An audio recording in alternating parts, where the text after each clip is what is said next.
Hello കൂട്ടുകാരെ, ഞാൻ Swathi. Vidyodaya English medium high school കരിപ്പോട്ടിലെ വിദ്യാർത്ഥിനിയാണ്. അപ്പോൾ ഞാനിന്നിവിടെ വന്നിരിക്കുന്നത് നിങ്ങൾക്കൊരു കഥ പറഞ്ഞു തരാനായിട്ടാണേ. കഥയുടെ പേരാണ് പ്രളയം വന്നപ്പോൾ.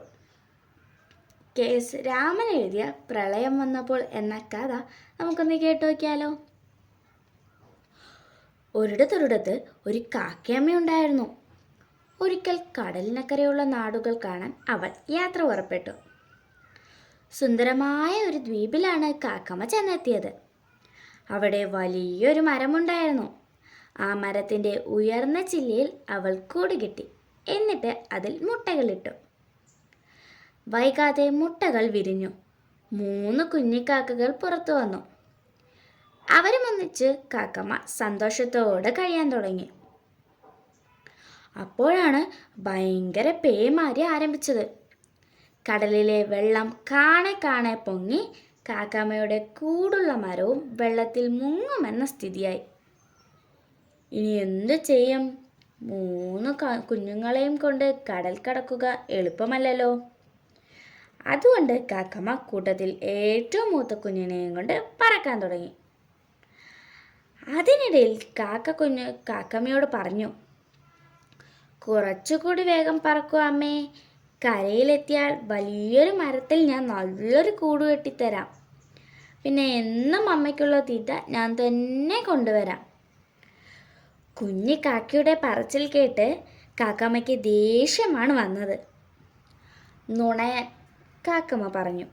എന്നിട്ട് അവനെ കടലിലേക്കിട്ട് അവൾ തിരികെ കൂട്ടിലേക്ക് പറന്നു.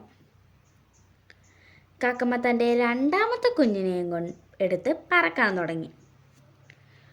കുറേ ചെന്നപ്പോൾ 2ാമത്തെ കുഞ്ഞ് പറഞ്ഞു, വേഗം പറക്കുക അമ്മേ.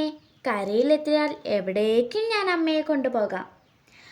കാക്കക്കുഞ്ഞിൻ്റെ പറച്ചിൽ കാക്കയ്ക്ക് ഇഷ്ടപ്പെട്ടില്ല. പെരുന്നുണയനായി നിന്നെ രക്ഷിക്കുന്നതിൽ ഒരു കാര്യവുമില്ല. ഇങ്ങനെ പറഞ്ഞിട്ട് കാക്കമ്മ അവനെയും കടലിലേക്കിട്ടു.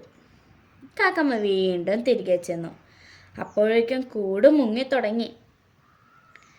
അതിനകത്ത് സങ്കടപ്പെട്ടിരുന്ന കുഞ്ഞിനെയും കൊണ്ട് കാക്കമ്മ പറന്നു. കുറേ ചെന്നപ്പോൾ അവൾ അവനോട് ചോദിച്ചു, കരയിലെത്തിയാൽ നീ എനിക്ക് എന്തുപകാരമാണ് ചെയ്യുക?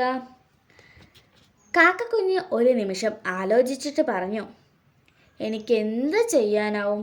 വലുതായിൽ എനിക്ക് എൻ്റെ കുഞ്ഞുങ്ങളെ പോറ്റി വളർത്തേണ്ടി വരില്ലേ? അതിനിടയിൽ കഴിയാവുന്നത് ഞാൻ അമ്മയ്ക്ക് ചെയ്തു തരാം. കാക്കമ്മയ്ക്ക് സന്തോഷമായി. ജീവൻ അപകടത്തിലായിട്ടും ചെയ്യാൻ പറ്റാത്ത കാര്യങ്ങൾ അവൻ വാഗ്ദാനം ചെയ്തില്ലല്ലോ. വൈകാതെ അവർ കരയിലെത്തി അവിടെ ഒരു മരത്തിൽ കൂടുകൂട്ടി കാക്കമ്മ കുഞ്ഞിനോടൊപ്പം കഴിയുകയും ചെയ്തു. അപ്പോൾ ഇതിൽ നമുക്ക് പാഠം പഠിപ്പിച്ചു തന്നത് കുഞ്ഞിക്കാക്കയാണ്. അതായത് 3ാമനായ ഏറ്റവും കുഞ്ഞിക്കാക്ക. അവൻ അപകടത്തിലായിട്ടും അവന് ചെയ്യാൻ പറ്റാത്ത കാര്യങ്ങൾ ചെയ്യാൻ പറ്റുമെന്ന് പറഞ്ഞില്ല. അവന് ചെയ്യാൻ പറ്റുന്ന കാര്യം മാത്രമേ അവൻ ചെയ്യാൻ പറ്റുമെന്ന് പറഞ്ഞുള്ളൂ. അപ്പം നമുക്ക് ചെയ്യാൻ പറ്റാത്ത കാര്യങ്ങൾ വാഗ്ദാനം ചെയ്യരുത് എന്നതാണ് നമുക്ക് ഈ ഒരു കഥ പഠിപ്പിച്ചു തന്നത്. അപ്പോൾ ഈ കാക്കമ്മയുടെ 3 കാക്കക്കുഞ്ഞുങ്ങളുടെയും കഥ ഇഷ്ടപ്പെട്ടെന്ന് വിചാരിക്കുന്നു.